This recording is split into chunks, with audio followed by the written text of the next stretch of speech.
Whoa, boy, heel, heel. What's that? You said you have a problem at your restaurant? You say you need more workers? He says for some reason he's always short-handed.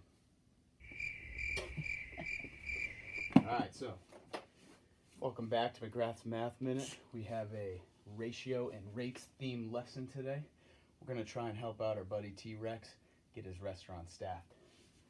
So at his restaurant, his staff and his tables,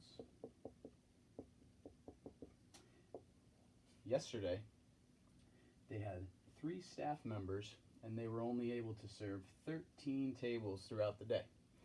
Now, the problem is he has 20 tables that he wants to serve. So, if we're going to be looking at something that's proportional or constant, we want to figure out what is the missing number here that's going to get him the most efficient staff so that he can serve all of his tables. Now, when we're talking rates, one of the most powerful tools that we have is the unit rate, meaning if we were to break this down into one staff member, what would that look like in terms of how many tables they can service? So, the way we think about this, always with rates and ratios, multiplication or division. If I want to split the 3 staff into a group of 1, I know I need to divide by 3. And to do the same thing over here, to divide the 13 remaining tables by 3. Now, when I do that, 3 goes into 13 4 times with 1 left over. So I'm looking at 4 1/3 tables per staff member. Okay? Now, what this allows me to do is to say anytime I go left to right in the table,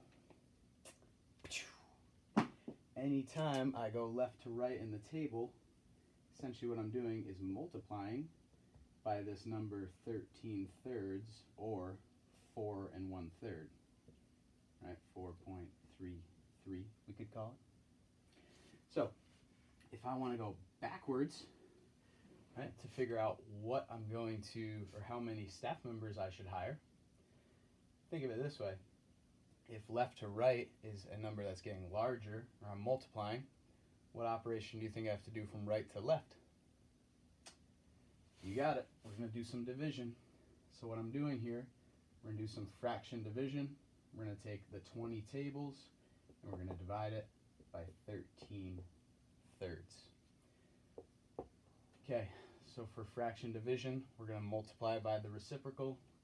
So we're thinking about changing this to 20 over 1 times 3 over 13.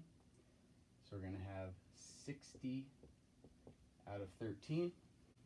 So if we're going to simplify 60 over 13, basically 13 is going to go into 60 4 times. That would be 52. And then there would be 8 left over to get up to 60.